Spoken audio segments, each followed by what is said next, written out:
Rusty and Daniel here, everyone's favorite podcast peon, keeping it 100 with Hedwig and Carlo, our favorite patrons. Unlike Tabletop Tim, the usurper, the false king who keeps it 0. That's right. Enjoy.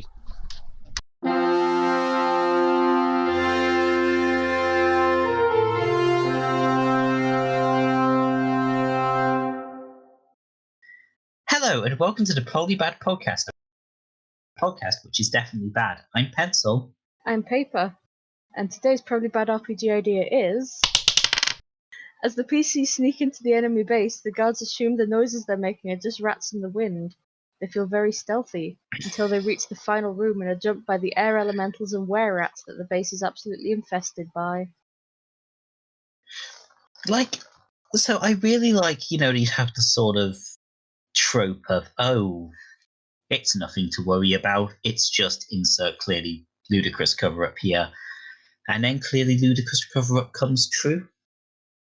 It sort of feels very similar in spirit to, you're a bunch of monsters, and all of the monster attacks are covered up by being rowdy teens, and then in the final, session, the vampire prince is murdered by the band of incredibly dangerous rowdy teens that have been rampaging through the city. See, it sounded like you almost said Rowdy Queens, and I would much rather play that game. After Prince Philip, she's gone a bit off the rails. But yeah, I do enjoy. I mean, this is why I read Discworld. I do enjoy the things that are just very blatantly lampshading the hell out of something. My and favorite also, one. Your players are never going to expect it. Yeah. My favorite one has to be spoilers for a game from I think 20 years ago, with Legend of Monkey Island, where the whole time you go try and get rescue for the damsel in distress. It's like, oh, I'm sure she can take care of herself, and then you get there and she's beating up Big Bad because she can take care of herself, as everyone has been telling you. And it's just, I know, I like that twist of you assume that a given bit of information is just plot spackle. It's just it's just there to get the narrative going. And then it turns out, no, yeah, you probably should have listened to what every single person was telling you. But yeah, maybe it's definitely got that same kind of vibe to it. Yeah. But at the same time... But maybe we should make this an actual idea. Well, my thought now is... Are the guards... if the air elementals and were-rats are presumably more towards your target in infiltrating this base, is that what the guards are guarding? Yeah. Is the big bad a swarm of were-rats? The big bad is a weird rat air elemental, just a cloud of fog that every full moon turns into a rat. Okay, see, I was thinking Ratnado. That's probably more intimidating than just a cloud of fog that shrinks into a normal rat and squeaks at you aggressively. What if it turned into a fog-sized rat? Just a rat, but diffused like fog is. Just a cloud of undifferentiated. It just turns pink once a month. Rats. Yeah, pink, but it's got little claws and teeth floating in it. Oh no! And then it just goes up to you, and you're just really grossed out. So you leave, and that's how it defeats you. Honestly, more big bads and monsters should rely on just making you nope the fuck out of there. Because I feel like that is the ultimate MO of dragons, is that they rely on people looking at them and going, oh shit, it's a dragon, and leaving. This isn't even my grossest form. Then I level up and my head turns inside out. But yes, in terms... Sorry, my immediate thought then was just that the mouth would probably look pretty similar, because you can already see inside it. No, the mouth opens and inside is a human face. Just sitting in there where the tongue should be. Yeah.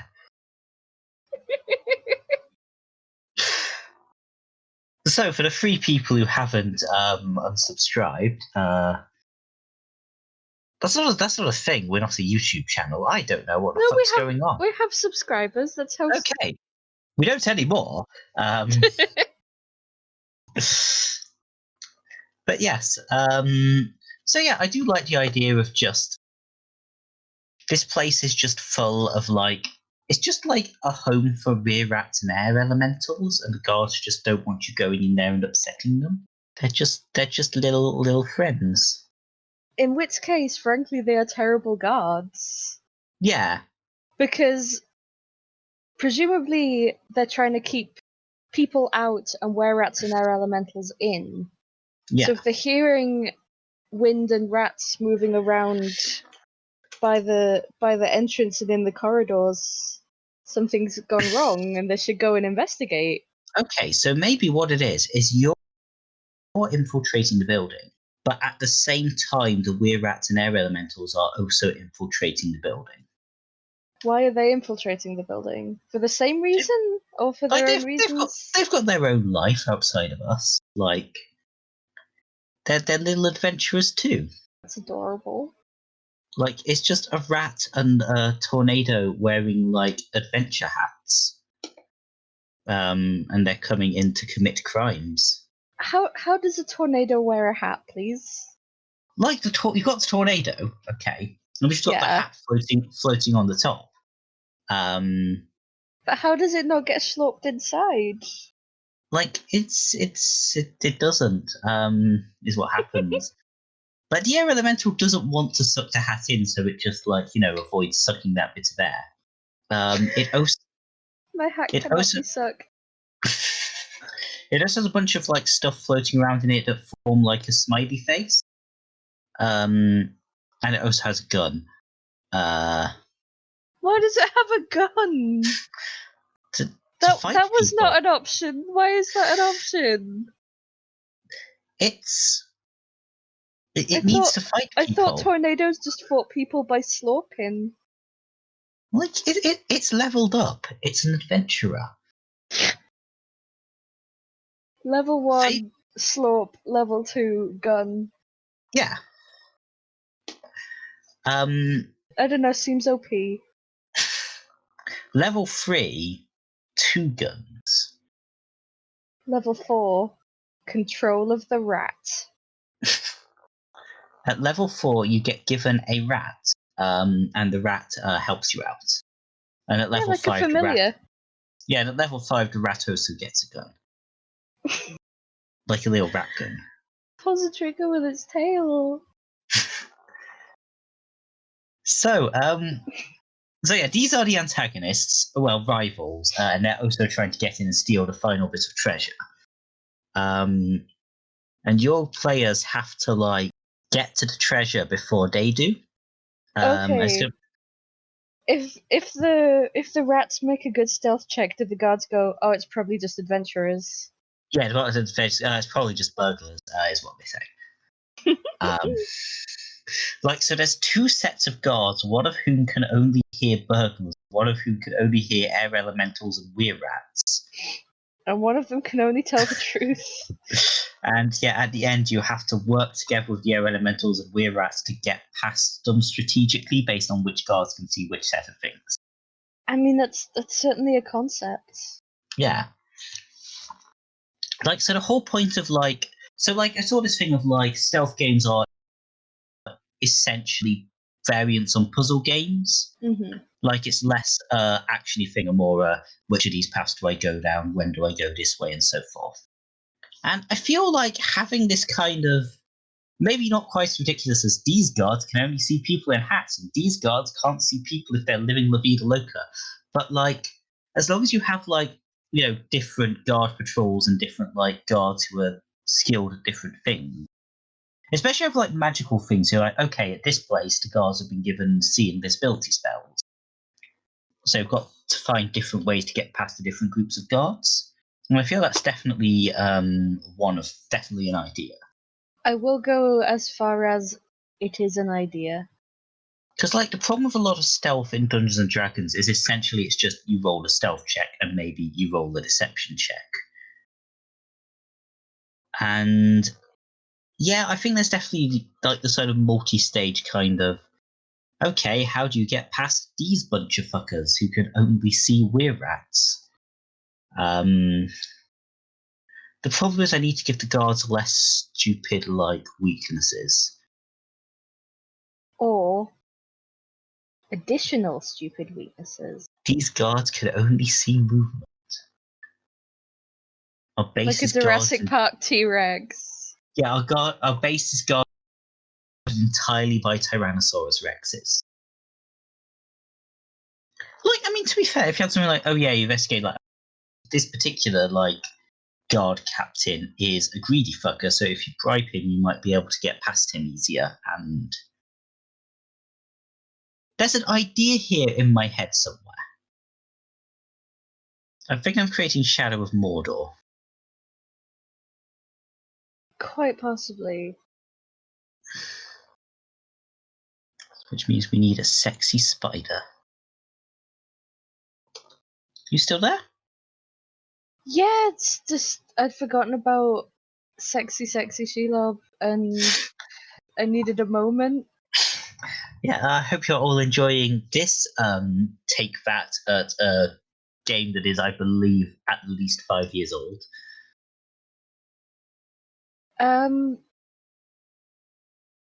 So we move on to questions. It's either that or like a 30-minute discussion on sexy Shelob. That's for the Patreon.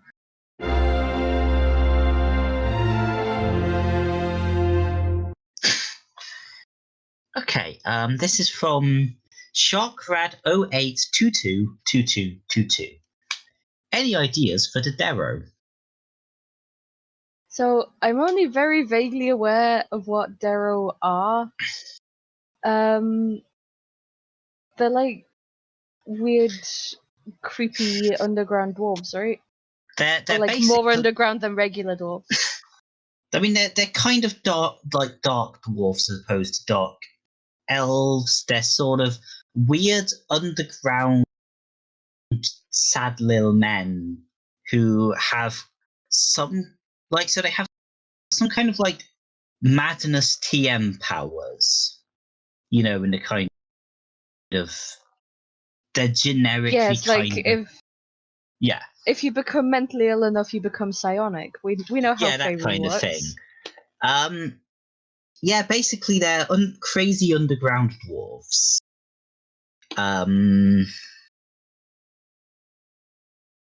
So I feel that the best way to deal with I feel the best way to deal with them is just to push them further underground so they don't come back.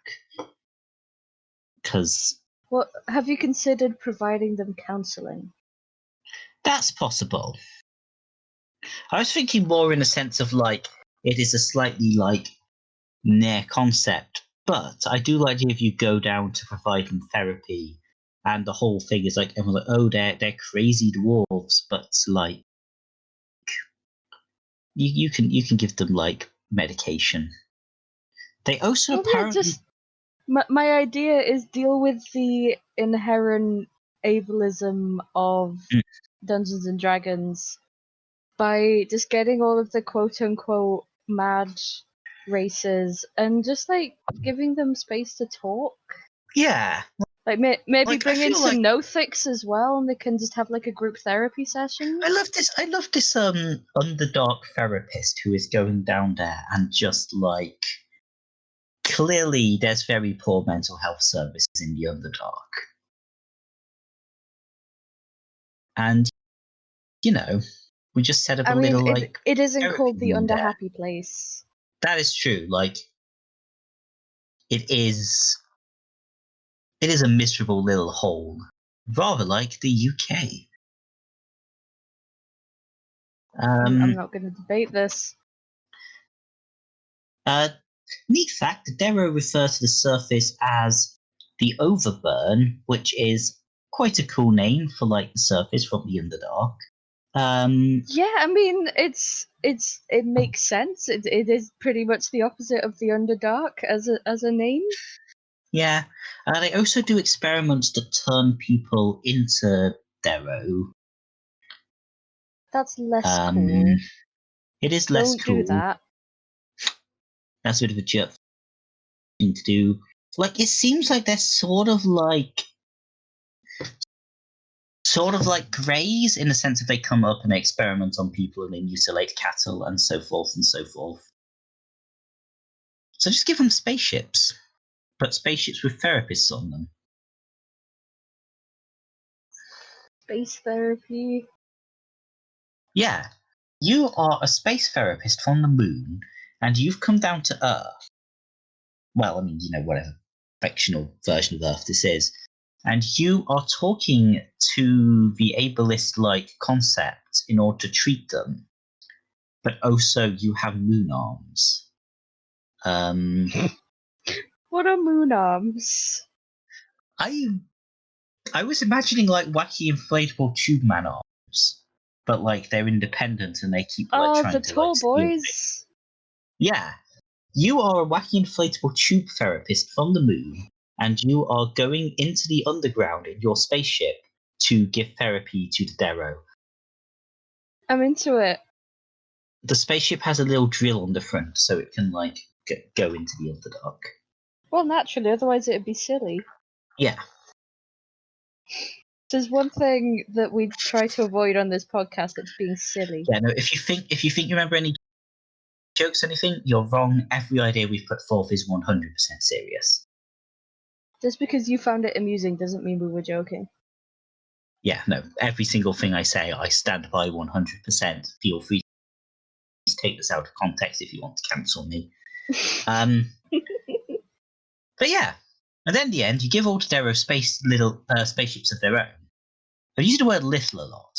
You give the Darrow spaceships. They are small, proportionate spaceships. Spaceships of their own, and they all just go out of the ground and go to live in space. They can just set up their own planet where they don't have to do weird, creepy experiments. It's a happy ending all round.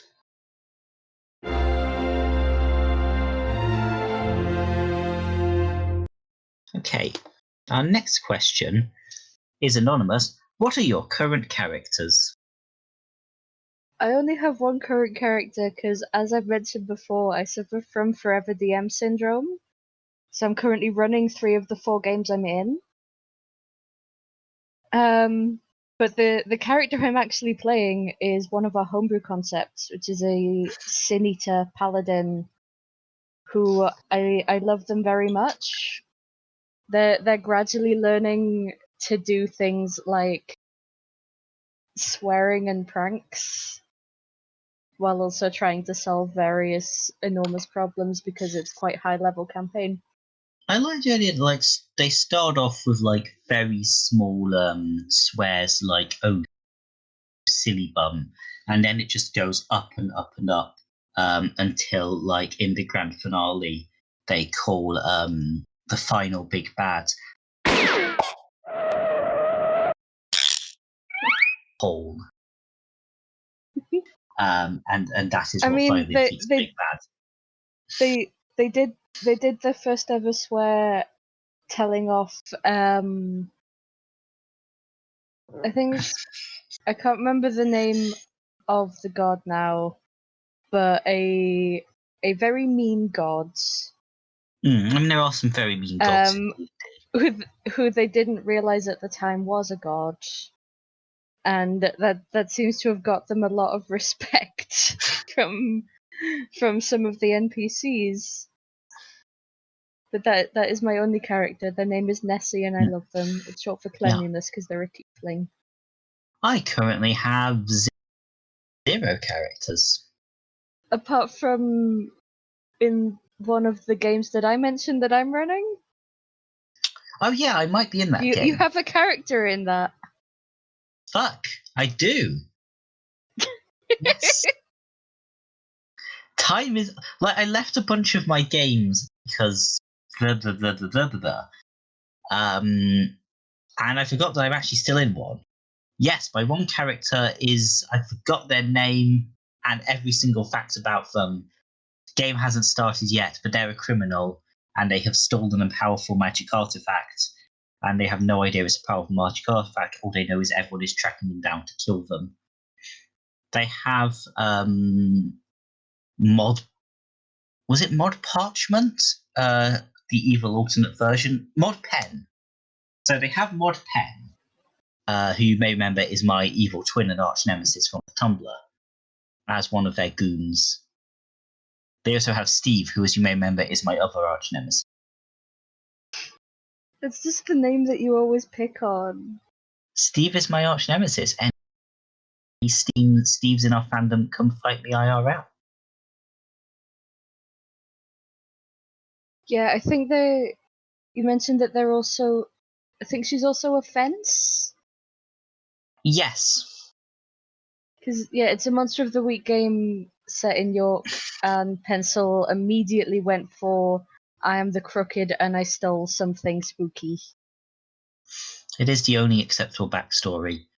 Her main relation with the other players is that one of the players is an expert, for someone who knows about magic and stuff, but who doesn't believe in magic. And my character has forced them at gunpoint to tell her about magic, which she doesn't believe in.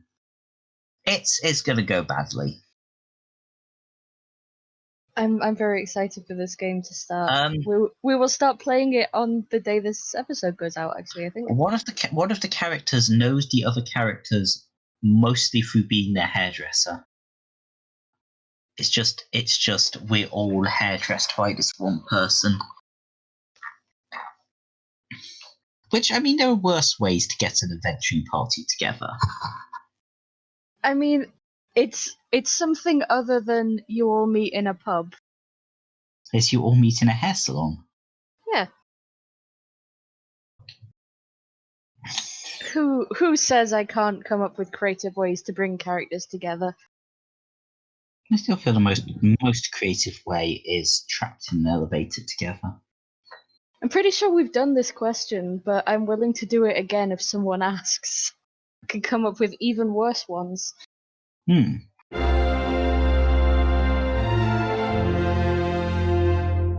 Okay, final question is also anonymous. Okay, but how do fantasy dads avoid turning evil? This is because of our rules of being a fantasy dad last time, isn't it?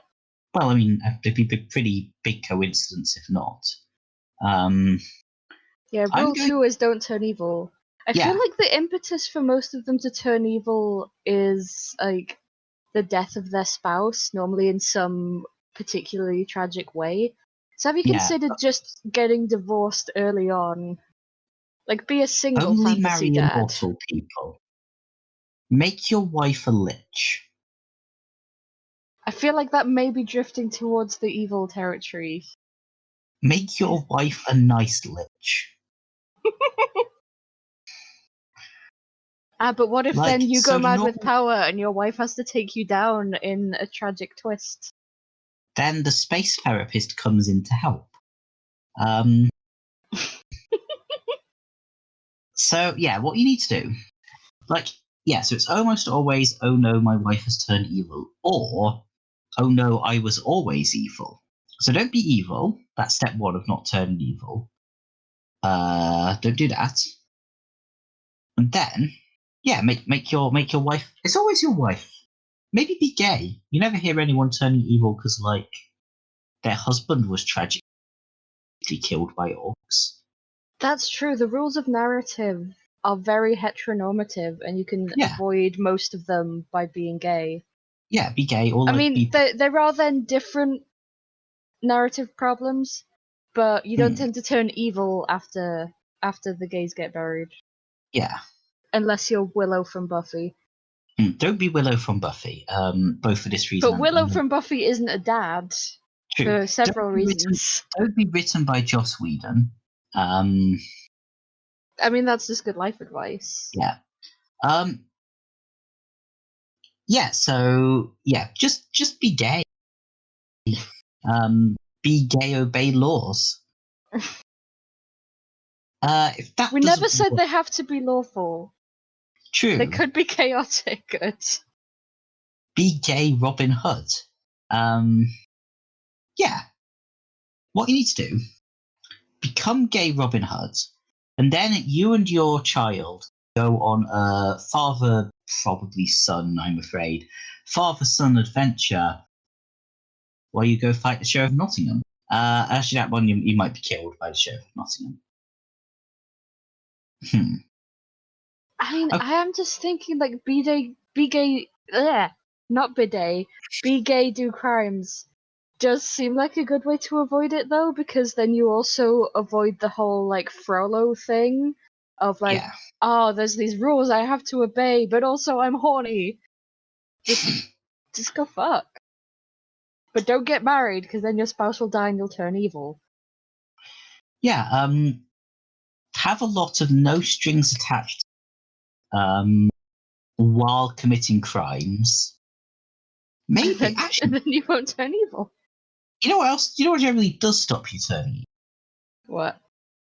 So you take your baby. You got a baby now. Mm-hmm. You leave your baby. It is a requirement for being a dad. You leave your baby on someone's doorsteps. Then, like 20 years later, they will show up at your house and be like, I'm your son or daughter. And at this point, it will typically be either the end of the narrative, at which point you then, tearfully embrace them, and then the story continues and you're presumably happy. Or it's the start of the narrative, at which point you're a dick and they leave and you're not generally including the narrative anymore. So be gay, do crimes, child abandonment, and be a dick. Yeah, be gay, abandon your child. I start to think this is still veering on the evil side. I mean, I don't know, if you're abandoning your child in order to avoid being evil at them, I think overall that's a net good. I mean, it's certainly like on the dickhead side. It is, but there is a vast gulf between dickhead and evil. Okay, there's a trolley heading towards your child, and you can abandon them on a doorstep to redirect it.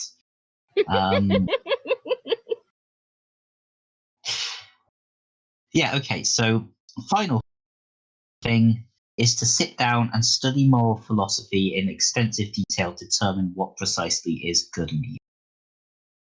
And if you study moral philosophy long enough, you can justify pretty much anything, and therefore it isn't evil, because you figured out how it's actually good.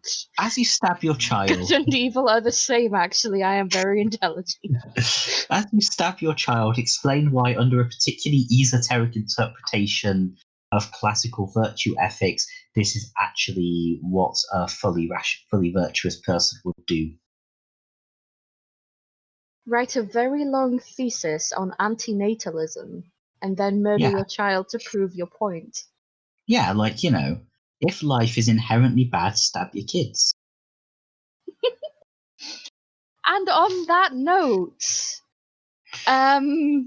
if you have a question or want to yell at Pencil about moral philosophy, you can email probablybadpodcast@gmail.com or message us on Tumblr or I guess on Twitter.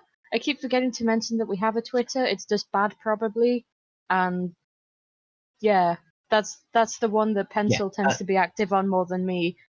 To be clear, the name is Bad Probably. That wasn't just a sick burn. It's as bad as the Tumblr. Whether that is bad, that's up to your own interpretation. If you want homebrew and bonus episodes, we are on Patreon at Probably Bad RPG Ideas. And I don't know what my voice is doing. I'm like some sort of weird children's game show announcer. Let's go, Red Team! And remember to have a probably bad day.